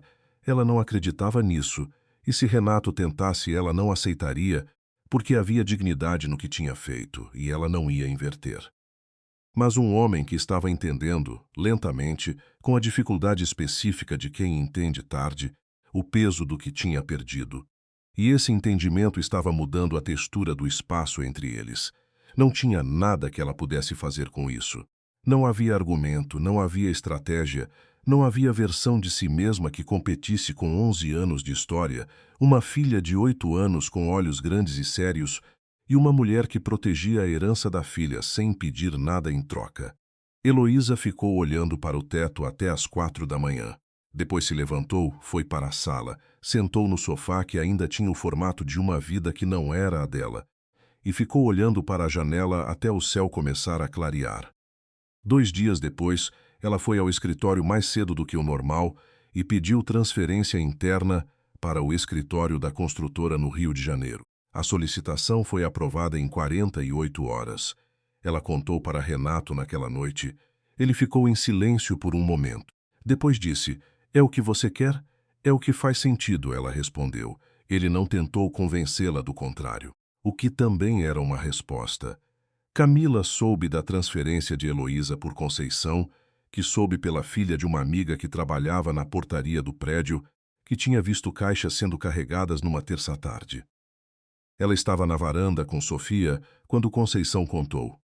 Conceição vinha 2 vezes por semana ao apartamento de Pinheiros agora e trazia informação junto com ela como quem leva tempero, sem exagerar, só o que é necessário. Sofia estava tentando fazer uma pipa com jornal e palito de bambu, com resultado duvidoso. Camila estava fingindo não ver que a pipa estava ficando torta. A senhorita foi embora para o Rio, Conceição disse, dobrando um pano de prato. Carrinho de mudança passou terça. Camila ficou em silêncio por um momento. Tá bom. Minha sobrinha trabalha no escritório do Rio. Disse que ela chegou lá com a cara de quem está recomeçando. Bom para ela. Conceição olhou para Camila com aqueles olhos miúdos muito atentos. A senhora não está curiosa. Sobre o quê? Sobre como vai ficar agora. O doutor Renato sozinho, a senhora aqui. Conceição. Camila virou para ela, com uma voz que era firme, mas não era fria. Não é sobre como vai ficar. Já ficou. A empregada assentiu, com a expressão de quem entende mais do que perguntou. Dobrou o último pano de prato, colocou na gaveta. Do lado de fora, Sofia ergueu a pipa, tentou correr com ela, e a pipa desmanchou no segundo passo. Mãe!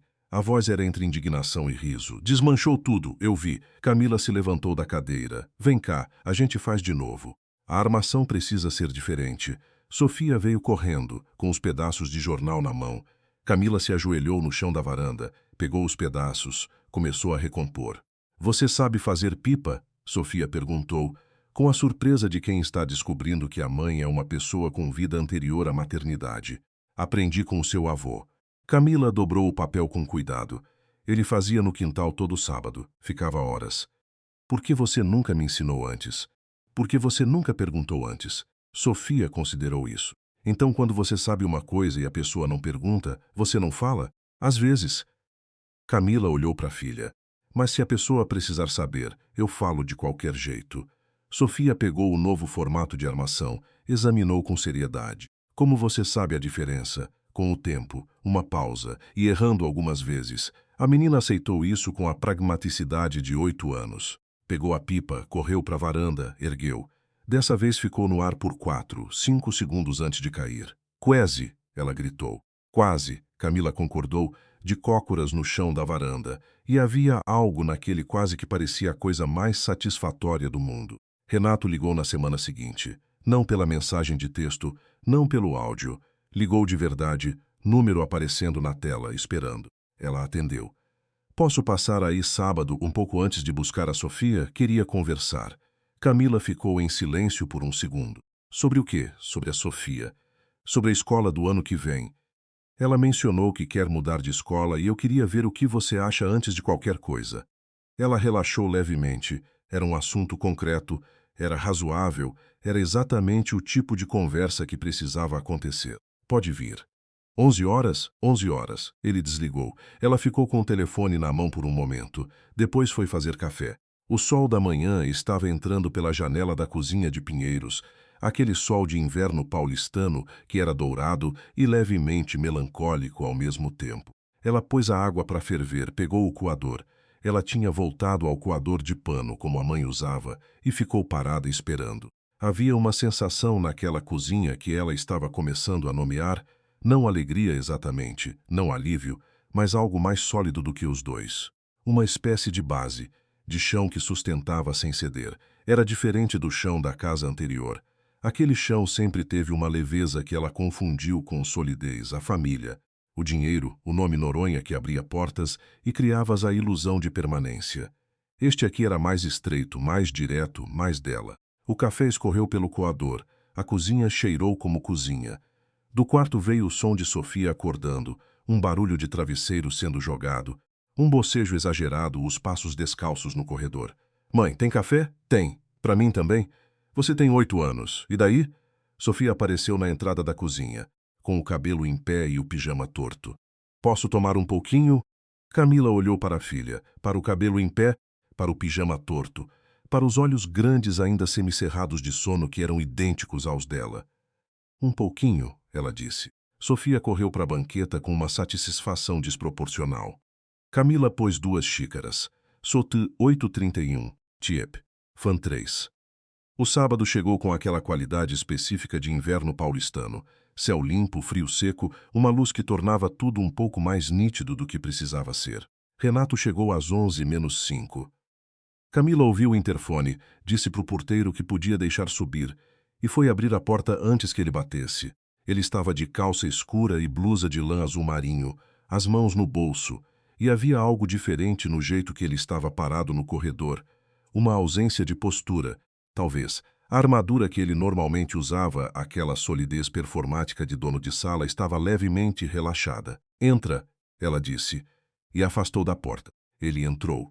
Olhou ao redor do apartamento com a atenção de quem está vendo de verdade pela primeira vez. Não uma visita rápida de buscar Sofia, mas um olhar que parou nos detalhes. Nas caixas que já tinham sido desembaladas e organizadas, nas plantas que Camila tinha trazido da casa. No quadro da parede da sala, que era uma aquarela abstrata em azuis e verdes que ela tinha comprado numa feira de arte em Pinheiros 6 anos atrás, quando ainda moravam juntos, e que ela nunca tinha conseguido pendurar porque Renato preferia o estilo diferente.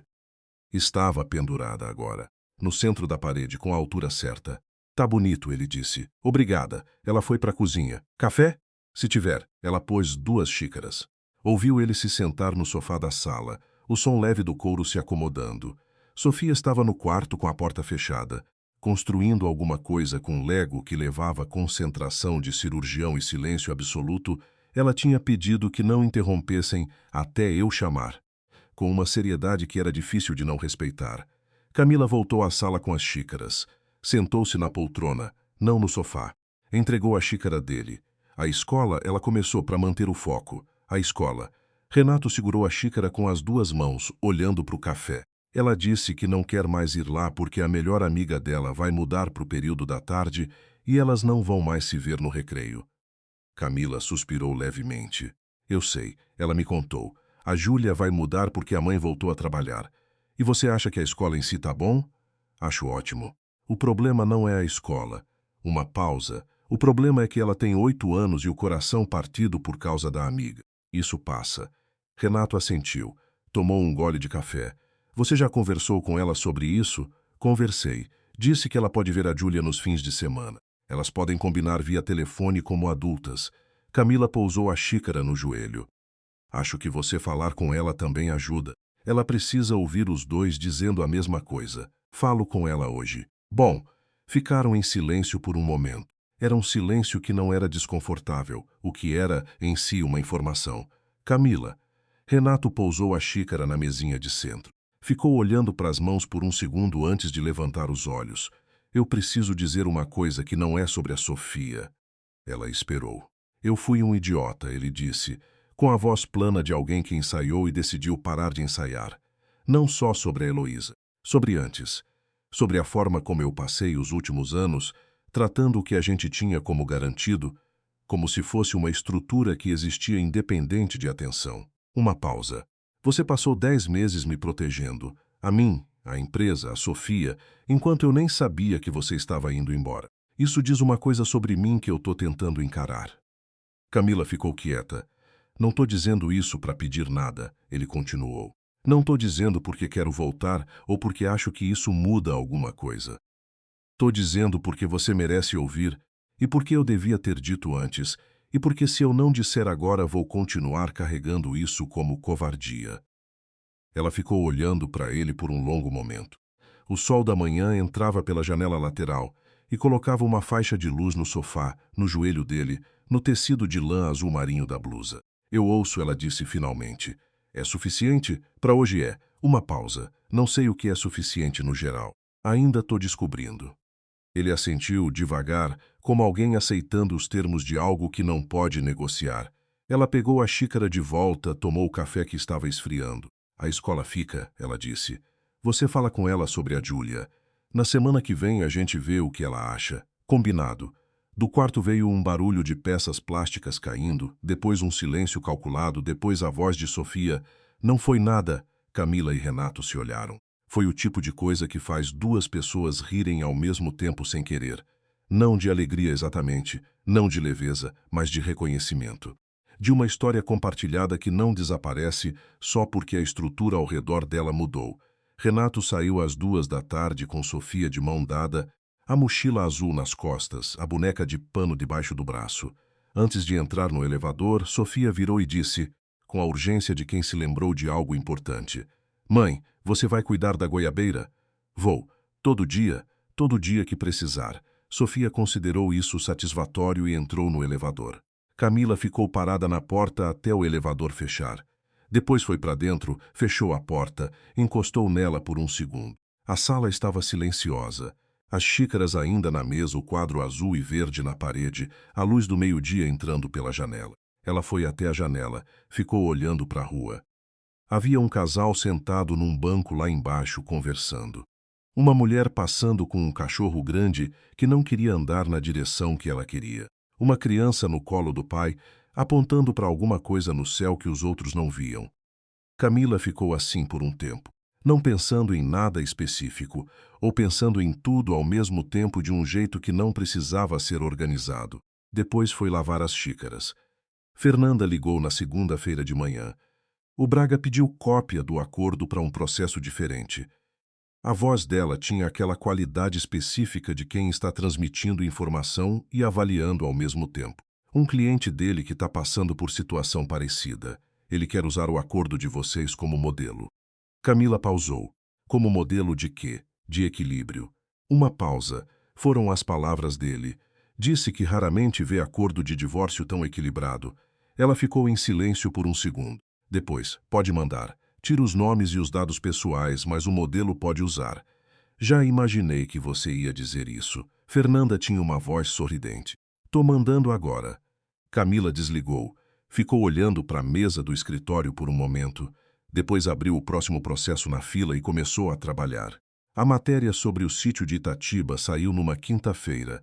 Era uma reportagem razoável, focada no mercado imobiliário, com umas 4 menções ao sítio Noronha como exemplo de propriedade que ia se valorizar com o empreendimento. O nome de Renato aparecia como proprietário. O nome de Camila não aparecia. Heloísa leu do Rio de Janeiro, no apartamento novo que estava ainda pela metade de mobiliado, com vista para um pedaço de mar que ela ainda estava aprendendo a chamar de seu. Ela leu a matéria 2 vezes.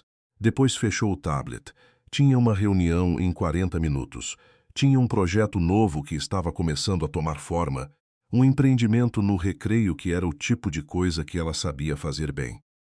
Tinha uma cidade nova, que não carregava o peso de 18 meses de escolhas. Ela foi se arrumar para a reunião. No espelho do banheiro do apartamento novo, ela ficou por um segundo olhando para a própria cara. 32 anos, cabelo escuro na altura do queixo, aquele jeito de estar em espaços que ela tinha cultivado durante anos. O espaço atrás dela no espelho era novo. Paredes brancas que ainda não tinham marca nenhuma. Móveis ainda sem história. Era dela. Ela pegou a jaqueta da cadeira e saiu. A conversa que Camila não esperava aconteceu numa tarde de terça, quando ela estava saindo do cartório depois de registrar um documento, e encontrou Marlene Noronha na calçada. Não havia explicação imediata para Marlene estar naquele cartório específico, naquela tarde específica. Marlene não deu nenhuma. Apenas disse, com a voz de quem está comentando o clima, "Você tem tempo para um café?" Camila olhou para a ex-sogra. 71 anos, costas retas, casaco de lã que não era necessário naquele calor, mas que ela usava de qualquer jeito. "Tenho", disse Camila. Foram a um café no meio do quarteirão. Marlene pediu expresso duplo, Camila pediu o mesmo. Ficaram em silêncio por um momento depois que o café chegou, do jeito que só ficam pessoas que já provaram que conseguem estar no mesmo espaço sem precisar preencher. O jurídico terminou o processo de regularização. Marlene disse por fim. "Bom, levou 3 semanas. Vai custar caro, mas resolvemos antes que o Marcos Vieira mexesse." Uma pausa. O advogado disse que se esperassem mais 6 meses, ia ser o dobro e metade do resultado. Camila tomou o expresso. "Fico feliz que resolveram." Marlene olhou para a xícara. "Você sabia que ia ser difícil. Sabia que ia custar, mas que resolvia. E mesmo assim foi lá falar comigo." Marlene ergueu os olhos. "Sem pedir nada, pedi que a Sofia continuasse tendo acesso à senhora." "Isso não é pedir. Isso é o mínimo que qualquer avó esperaria." Marlene pousou a xícara. "Você não precisava fazer o que fez, e nós dois sabemos disso." Camila ficou em silêncio. "Meu filho não merece você." Marlene disse, com a voz seca de quem está lendo um fato de um relatório. "Nunca disse isso quando eram casados. Porque não era da minha conta e porque ele é meu filho e eu tenho meus limites. Mas agora posso dizer." Uma pausa. "Ele não merecia." "Marlene, não estou sendo dramática. A sogra, a ex-sogra, tinha a expressão de quem está sendo exatamente o oposto de dramática. Tô sendo precisa. Há uma diferença. Camila ficou olhando para ela por um momento. Havia algo que ela queria dizer e que estava procurando a forma certa, não a forma educada, não a forma estratégica, mas a forma verdadeira. Eu amei seu filho de verdade, ela disse. Por muito tempo e de verdade. Isso não muda porque acabou, e ele não é mau. Ele é o tipo de pessoa que precisa crescer de um jeito específico, e às vezes a gente só consegue crescer quando perde alguma coisa. Uma pausa. Espero que ele cresça. Pela Sofia, principalmente. Marlene ficou quieta por um longo momento. Você é diferente da maioria das pessoas que eu conheço, a velha disse finalmente. Minha mãe diria que sou chata, Camila disse. Marlene fez o som que era quase uma risada. Quase, sua mãe tem bom senso, disse ela. Tomaram o resto do expresso em silêncio. Quando saíram, Marlene colocou a mão no braço de Camila por um segundo, brevemente, sem cerimônia, e depois foi embora na direção oposta. Camila ficou na calçada por um momento. O sol da tarde batia de lado, aquele sol que em São Paulo às vezes parece estar no lugar errado. Ela foi buscar o carro. 3 meses depois da assinatura do acordo, Camila recebeu um e-mail de Patrícia Vaz com o assunto: confirmação, registro cartório, divórcio Noronha. O divórcio estava homologado, registrado, com data e número de processo. Ela leu o e-mail 2 vezes. Depois o fechou. Ficou olhando para a tela do computador por alguns segundos, não pensando em nada específico ou pensando numa coisa muito específica que não precisava de palavras. Depois abriu o processo seguinte. Uma cliente que tinha marcado às 15 horas para conversar sobre uma separação que estava começando. Mulher de 43 anos, 2 filhos, 15 anos de casamento e aquela voz que Camila reconhecia, a voz de alguém que ainda não sabe o que quer, mas sabe que alguma coisa precisa mudar. Camila pegou o bloco de notas. Escreveu o nome da cliente no topo da página em branco. Às 15 horas em ponto, a recepcionista bateu na porta. Doutora Camila, a senhora Beatriz chegou.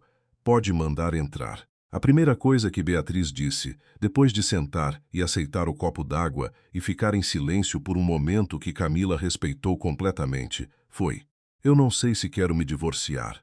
Só sei que não consigo continuar do jeito que está. Camila pousou a caneta. Isso é o suficiente para começar, ela disse. Conta para mim. Naquela noite, Camila saiu do escritório às 19 e foi direto buscar Sofia na casa da mãe dela, a avó materna, que cuidava da neta às terças quando Camila ficava até mais tarde. A mãe, Dona Lúcia, era uma mulher de 68 anos que cozinhava feijão do zero toda semana e que tinha a opinião de que qualquer problema humano podia ser aliviado por uma refeição quente, e que estava comprovadamente certa em percentagem suficiente dos casos para sustentar a teoria. Sofia estava na mesa da cozinha da avó, com lição de casa espalhada e uma fatia de pão com manteiga na mão. Mãe, ela levantou o pão como se fosse troféu. A vovó fez pão de forma em casa. Eu vi. Posso ficar mais um pouco?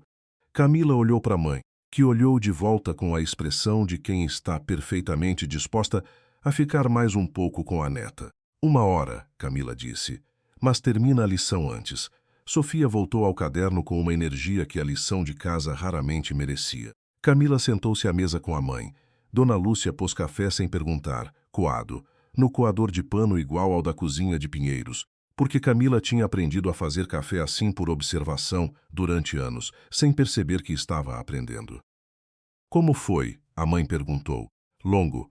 Camila aqueceu as mãos na xícara. Tive uma cliente nova hoje. Caso complicado. Todos são complicados. Esse mais do que a maioria. Uma pausa. Ela ainda não sabe o que quer. É a parte mais difícil. Dona Lúcia olhou para a filha. Tinha aqueles olhos que eram os olhos de Camila 30 e alguns anos à frente. Grandes, escuros, com a tendência de ficar inquietos quando estavam processando. E você? Ela perguntou. O que eu? Você já sabe o que quer? Camila tomou o café. Ficou em silêncio por um momento não evasivo, mas real. Tô descobrindo, ela disse. É diferente de não saber. Dona Lúcia assentiu, satisfeita com a distinção. Pegou a própria xícara. Você tá bem? Não era pergunta. Tô, Camila concordou. Do outro lado da mesa, Sofia ergueu o lápis com a satisfação de quem terminou algo que não queria fazer. Acabei a lição. Todas as questões, todas. Uma pausa. Menos a última. Mas a última é difícil. A última é a que você mais precisa fazer. Sofia fez uma cara. Pegou o lápis de volta. Dona Lúcia olhou para a filha com a expressão de quem acabou de ver algo se repetir de uma geração para outra. Você era igual, a velha disse, baixinho. Eu sei. Camila estava olhando para Sofia, que tinha voltado ao caderno com a testa franzida de quem está encarando um desafio como se fosse pessoal. Por isso, eu sei que ela vai conseguir. O que aconteceu com o sítio de Itatiba nos meses seguintes foi exatamente o que os analistas tinham previsto, e um pouco mais. A obra do condomínio foi anunciada oficialmente em março. Em abril, uma segunda incorporadora comprou um terreno adjacente para um projeto comercial. Em maio, os valores das propriedades na região começaram a se mover de um jeito que as manchetes dos portais imobiliários descreviam como expressivo, e que as pessoas da região descreviam com palavras mais coloridas. Renato vendeu o sítio em junho. Não porque quisesse, porque a proposta chegou num número que era difícil de recusar, no momento em que a construtora estava absorvendo o custo da regularização societária, e porque Heloísa não estava mais lá para querer os fins de semana na roça. Ele assinou a escritura numa tarde de quarta e mandou uma mensagem curta para Camila. Vendi o sítio. Achei que você ia querer saber. Ela leu enquanto estava esperando o sinal fechar no caminho de casa. Obrigada por avisar, ela respondeu. Depois guardou o celular e atravessou a rua quando o sinal abriu. No sábado seguinte, que era dia de Renato buscar Sofia, ele chegou 10 minutos mais cedo e ficou parado no corredor com uma expressão de alguém que tem algo no bolso que não sabe se vai tirar. Camila esperou. Ele tirou do bolso um envelope, pequeno, branco, com o nome dela na frente, a caligrafia dele, letra um pouco inclinada para a direita. O que é isso? Ela perguntou. Abre depois. Ela olhou para ele. Renato. Depois, ele repetiu. Quando a Sofia não estiver por perto, ela pegou o envelope. Sofia apareceu no corredor nesse momento, com a mochila azul e a expressão de quem está pronta para a aventura. Pai, ela foi direto abraçá-lo, sem cerimônia, com aquela confiança física de criança que não guarda rancor. Ele a abraçou com uma força que tinha algo de pedido de desculpas nela. Vai ser bom, Sofia disse, com a voz abafada no casaco dele. Eu quero ir no parque. Qual parque? Qualquer parque. Uma pausa. Mas com pastel de forno depois. Pastel de forno depois, ele confirmou. Eles foram. Camila ficou na porta com o envelope na mão até o elevador fechar. Depois voltou para dentro, sentou no sofá da sala, abriu o envelope. Era um cheque. O valor estava escrito no centro. Em números que ela leu uma vez, duas vezes, deixou assentar. Era uma parte do dinheiro da venda do sítio. Uma parte significativa. Havia um bilhete dobrado junto. Ela abriu. Eu sei o que o sítio valia quando você aceitou deixar eu ficar com ele. Você sabia e não usou. Isso não estava no acordo porque você escolheu não colocar. Esse dinheiro não é o valor do que você não pediu. Não existe cheque para isso. Mas é o que eu posso fazer que é honesto. Para você e para a Sofia. R. Camila ficou com o bilhete na mão por um longo momento. Havia uma parte dela, a advogada, a pessoa que tinha passado 10 meses construindo cada peça do acordo com precisão, que queria calcular se o valor estava certo, se era justo, se correspondia a alguma proporção de alguma coisa. Essa parte ficou quieta, porque havia outra parte que reconhecia o gesto pelo que era, não pagamento, não compensação, não tentativa de zerar. Era o único tipo de linguagem que Renato conseguia usar quando não encontrava palavras. A linguagem do concreto, do verificável, do que pode ser escrito num cheque e entregue num envelope com o nome na frente. Era a versão dele de dizer, eu vi, eu entendi, eu tô tentando. Ela dobrou o bilhete, colocou de volta no envelope, ficou olhando para o quadro azul e verde na parede por um momento. Depois foi até a varanda. A goiabeira tinha crescido. Nos 3 meses desde que tinham se mudado, os galhos que ela tinha podado tinham brotado de volta, mais cheios, mais verdes, com meia dúzia de frutas pequenas em vários estágios de maturação. Uma já estava ficando amarela na ponta, quase pronta. Camila ficou de pé na beira da varanda, com o sol da tarde nos ombros, olhando para as frutas. Havia uma coisa que ela tinha aprendido naquele ano, não um ensinamento filosófico, não uma lição empacotada, mas uma coisa simples e física que ela sabia agora no corpo, não só na cabeça. Que segurar o que é seu não significa fechar o punho. Significa saber o que é seu e tratar com cuidado o suficiente para que dure. Ela tinha assinado um papel e levado tudo que era dela embora. A casa, a filha, o apartamento com a goiabeira, o trabalho que ela construiu. A dignidade com que tinha atravessado cada dia daquele ano, enquanto outra pessoa usava a cafeteira dela e experimentava a vida que ela tinha feito como se fosse uma roupa no provador. Tinha levado tudo, e havia deixado para trás apenas o que não era dela para guardar, o arrependimento de Renato, que era dele, a jornada de Heloísa, que era dela, a possibilidade de que as pessoas mudam, que era de todo mundo e de ninguém. A fruta amarela na ponta do galho balançou levemente com o vento. Camila estendeu a mão e a pegou. Estava mole na medida certa. Cheirava como goiaba cheira, um cheiro específico e inconfundível, que não tem equivalente e não precisa ter. Ela mordeu. Era boa.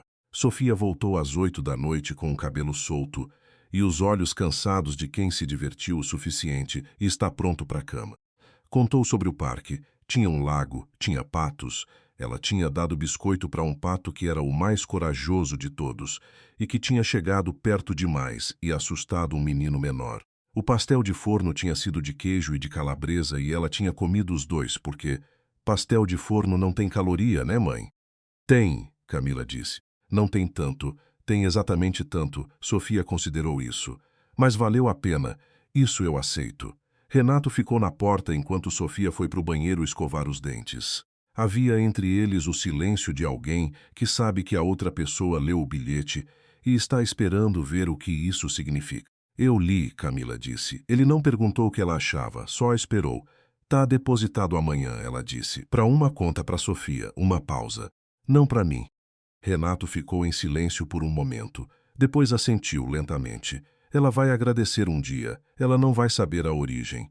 Camila encontrou os olhos dele. Vai achar que é da poupança que a gente sempre disse que estava guardando para ela. Ele ficou quieto. Havia algo nos olhos dele que ela não precisava nomear. Era o tipo de coisa que você vê no rosto de uma pessoa quando ela está se tornando alguém melhor do que era, e sabe disso. E o peso disso é pesado de um jeito que não é ruim. Boa noite, Renato, ela disse. Ele entrou no elevador. Camila fechou a porta. Do banheiro veio a voz de Sofia. Mãe, acabou o creme dental, tem um novo embaixo da pia. Qual? O de morango ou o normal? O normal. Você tem 8 anos. 9 em 3 meses. O normal. Uma pausa dramática. Depois o som da torneira. Camila foi apagar as luzes da sala, verificar a porta, fazer a última volta do apartamento que fazia todo dia antes de dormir. Não por ansiedade, mas por hábito. O hábito bom de saber que o espaço está certo antes de parar. A goiabeira na varanda estava quieta. As frutas no escuro. Ela apagou a última luz e foi para o quarto. Meses depois, no dezembro quente de fim de ano, com as ruas de pinheiros cheias de gente e as árvores enfeitadas de pisca-pisca, Camila estava num jantar de confraternização do escritório, quando Fernanda se sentou do lado dela, com 2 copos de vinho e aquela expressão de quem tem informação que não aguentou guardar. Soube de uma coisa, Fernanda disse, entregando um copo. Boa ou ruim? Depende do ângulo. Uma pausa. O Renato começou terapia. Camila girou o copo. Como você soube disso? Minha prima é secretária do terapeuta. Fernanda levantou uma mão. Não por maldade. Ela mencionou o nome sem querer. Eu reconheci. Camila ficou em silêncio por um momento. Bom para ele, ela disse. Só isso? O que você quer que eu diga, Fê? Fernanda tomou o vinho. Nada. Só queria ver sua cara. Minha cara tá normal. Exatamente. Fernanda sorriu com o canto da boca. Você tá bem de verdade. Camila olhou para a amiga. Depois olhou para o salão do restaurante. As colegas conversando, rindo, o barulho de fim de ano que tinha uma qualidade específica de coisa que termina e começa ao mesmo tempo. Dona Aparecida, a recepcionista, estava no canto com uma fatia de torta e uma expressão de satisfação absoluta. As 2 estagiárias estavam tentando convencer a advogada mais antiga do escritório a tirar uma foto. Camila disse. Era simples, era verdade, não precisava de mais. Na última semana de dezembro, com a cidade esvaziando antes do Réveillon, Camila levou Sofia à casa da Marlene para o almoço de Natal, que a velha insistia em fazer no dia 23 porque, segundo ela, o dia 25 era para quem não sabia organizar o calendário. A mesa estava posta para 6 pessoas.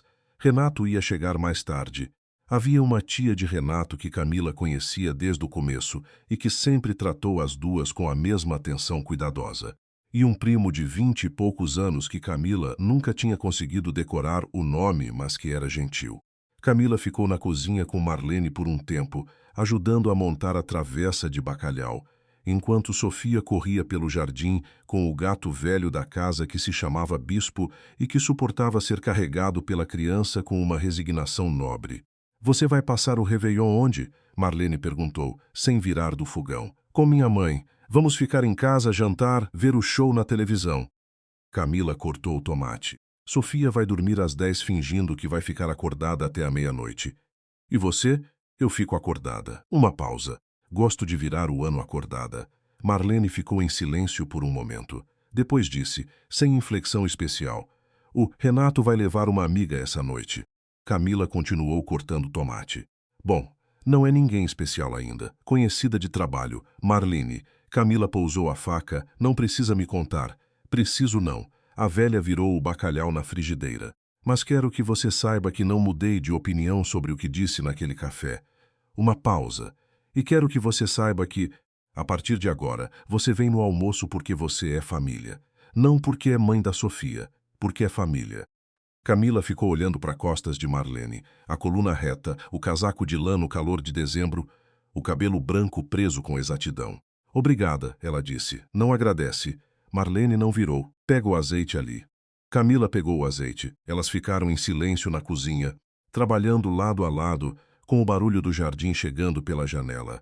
Sofia rindo, o gato protestando, o som de fim de ano que é sempre um pouco triste e um pouco promessa ao mesmo tempo.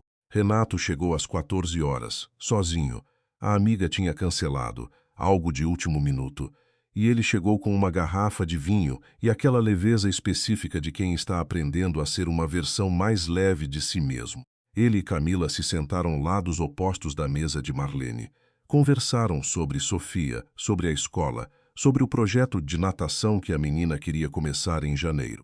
Conversaram com a naturalidade de duas pessoas que conhecem os detalhes um do outro sem precisar explicar o contexto. Na sobremesa, Sofia ficou do lado do pai fazendo perguntas sobre o gato. Por que o bispo tinha esse nome? Quem tinha escolhido? Se gatos entendem quando você fala com eles? Renato respondia com uma paciência que Camila reconhecia como nova, cultivada nos últimos meses. Ela olhou para a cena por um momento, o pai e a filha. A velha Marlene fazendo café, a tia contando uma história que ninguém estava ouvindo, mas que ninguém interrompeu.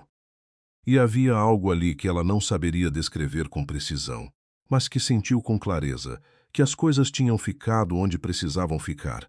Não perfeitamente, não sem custo, não sem as cicatrizes que qualquer coisa real deixa quando passa, mas onde precisavam. No Réveillon, às 11h58 da noite, com Sofia dormindo no sofá da casa de Dona Lúcia com 2 minutos de antecedência em relação à previsão, Camila ficou na varanda da mãe olhando para o céu. São Paulo à meia-noite de Réveillon era uma coisa específica. Fogos em todo o horizonte, não um espetáculo organizado, mas uma explosão caótica de todos os lados. Como se a cidade inteira estivesse conversando ao mesmo tempo em idiomas diferentes, mas com a mesma urgência. Ela ficou ali com o copo de espumante que a mãe tinha servido, olhando para o céu que estava ficando colorido. Pensou na cliente Beatriz, que tinha voltado 3 vezes desde a primeira consulta e que estava começando a saber o que queria. Pensou na goiabeira na varanda de Pinheiros, que ia ter fruta nova em fevereiro, segundo o que ela tinha pesquisado. Pensou em Sofia dormindo no sofá com a boca levemente aberta, os pés descalços porque ela tirava as meias no segundo em que podia. Pensou brevemente em Renato, não com saudade e não com raiva, mas com aquela coisa mais quieta que é o que resta depois que as duas passam. Uma espécie de desejo distante de que as pessoas sejam capazes da melhor versão de si mesmas, mesmo quando você não vai mais estar lá para ver. Os fogos estouraram no horizonte às 12 em ponto. Dona Lúcia abriu a porta da varanda e ficou do lado da filha, com o próprio copo, olhando para o mesmo céu. "Feliz Ano Novo", a mãe disse. Feliz Ano Novo. Ficaram em silêncio por um momento as duas, com os fogos colorindo o céu cinza de São Paulo. Depois Dona Lúcia disse, com aquela voz de quem está concluindo um pensamento que começou muito antes: "Você vai ficar bem." Camila olhou para a mãe. Havia no rosto de Dona Lúcia, nos olhos grandes e escuros que eram os olhos de Camila, que eram os olhos de Sofia, uma certeza que não era esperança nem otimismo. Era o tipo de certeza que vem de ter visto uma pessoa de perto durante tempo suficiente para conhecer a estrutura dela. "Eu sei", Camila disse. E era verdade, simples, sem ornamento, sem precisar de mais nada. Verdade do tipo que não precisa ser provada, só vivida.